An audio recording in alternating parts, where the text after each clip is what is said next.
गौरी नवरात्रि पर्व की हार्दिक शुभकामनाएं।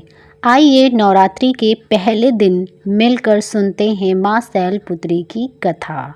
नवरात्रि शक्ति की उपासना का पर्व है और इस पावन यात्रा का पहला कदम माँ शैलपुत्री की आराधना का है। लेकिन क्या आप जानते हैं, माँ शैलपुत्री सिर्फ एक देवी नहीं बल्कि त्याग, प्रेम और पुनर्जन्म की अद्भुत कथा है। आइए आज हम वही कथा के बारे में बात करते हैं। बहुत समय पहले की बात है। प्रजापति दक्ष के घर में एक कन्या ने जन्म लिया। नाम रखा गया सती। सती बचपन से ही भगवान शिव को अपना पति मानती थी। उनका मन, उनकी आत्मा, उनका अस्तित्व सब शिव में समर्पित था। कठोर तपस्या के बाद आखिरकार भगवान शिव ने सती को अपनी अर्धांगिनी बना लिया। लेकिन यह विवाह सती के पिता दक्ष को बिल्कुल पसंद नहीं था।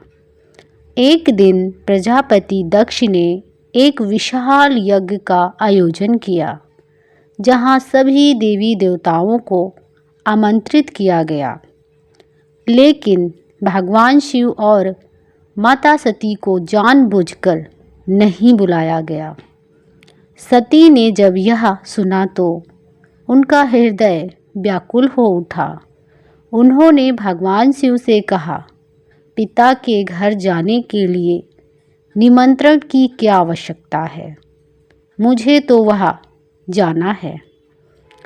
भगवान शिव ने उन्हें समझाया, जहाँ अपमान हो वहाँ जाना उचित नहीं होता है। लेकिन देवी सती नहीं मानी और वहाँ अकेली ही उस यज्ञ में पहुँच गई। जब सती यज्ञ में पहुँची तो वहाँ उनका कोई स्वागत नहीं हुआ। उनके पिता दक्ष ने भगवान शिव का अपमान करना शुरू कर दिया। यह अपमान सती सह नहीं सकी।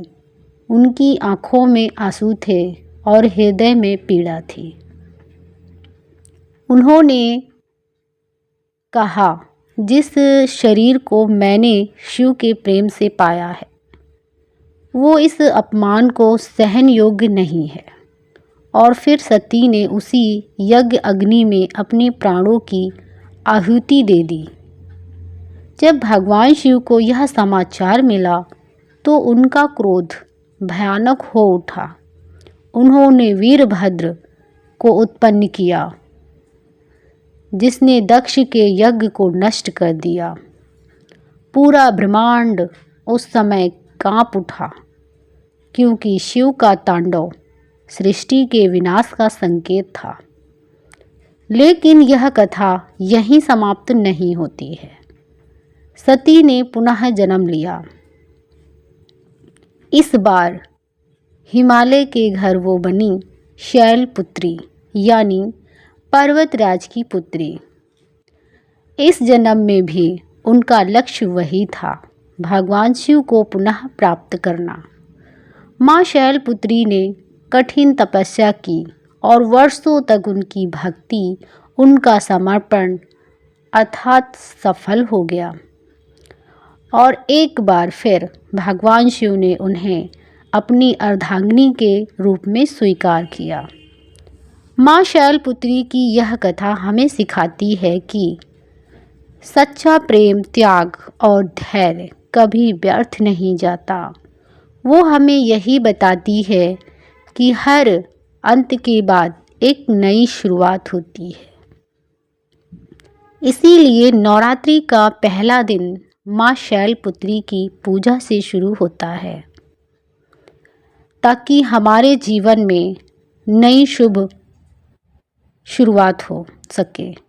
अब मैं आपको माँ शैलपुत्री के स्वरूप के बारे में बताती हूँ। माँ शैलपुत्री के सिर पर अर्धचंद्र शोभित है। उनका चेहरा शांत, तेजस्वी और दिव्य है। माँ की भुजाओं के दाहिने हाथ में त्रिशूल और बाएं हाथ में कमल है। माँ सफ़ेद और हल्के रंग के वस्त्र पहनती हैं। माँ की मुद्रा स्थिर है और सौम्य है। वो धैर्य का प्रतीक है। माँ का यह स्वरूप बताता है कि शक्ति का पहला रूप संतुलित और शक्ति ऊर्जा का है। माँ शैलपुत्री का वाहन वृषभ यानी नंदी बैल हैं। इसका अर्थ यह है कि धैर्य, परिश्रम और स्थिरता। यह बताता है कि जीवन में सफलता के लिए मजबूत आधार होना चाहिए। माँ को सफ़ेद रंग बहुत पसंद है। माँ को चमेली का या कोई भी सफ़ेद फूल अर्पित करना चाहिए। माँ को खीर, मिश्री और दूध से बनी मिठाई का भोग लगाया जाता है। माना जाता है कि घी अर्पित करने से रोगों से मुक्ति मिलती है और शरीर स्वस्थ रहता है। माँ शैलपुत्री यानी पर्वत की पुत्री कहा जाता है। माँ को पार्वती यानी पर्वत से उत्पन्न होने वाली भी कहा जाता है। माँ को हेमवती यानी हिमालय की बेटी भी कहा जाता है। माँ को सती के नाम से भी, उनके पिछले जन्म के नाम से भी जाना जाता है। इस नाम से भी जाना जाता है। माँ को भवानी यानी शिव की शक्ति कहा जाता है। माँ को दुर्गा यानी सभी बाधाओं को दूर करने वाली भी कहा जाता है। माँ को महादेवी यानी सर्वोच्च शक्ति भी कहा जाता है। माँ शैलपुत्री मूलधार चक्र से जुड़ी हैं। यह साधना का पहला चरण है। यह जीवन में स्थिरता, आत्मविश्वास और नई शुरुआत दर्शाता है। इस बार चैत्र नवरात्र गुरुवार 27 मार्च से शुरू हो रहे हैं और चैत्र नवरात्र गुरुवार 19 मार्च से शुरू हो रहे हैं और यह नवरात्रि का पहला दिन था। यह थी माँ शैलपुत्री के बारे में संपूर्ण जानकारी। आपको आज की कथा और जानकारी कैसी लगी कमेंट बॉक्स में ज़रूर बताएं। वीडियो अच्छी लगी हो तो लाइक ज़रूर करें, शेयर करना ना भूलें और अभी तक मेरे चैनल को सब्सक्राइब ना किया हो तो सब्सक्राइब ज़रूर करें।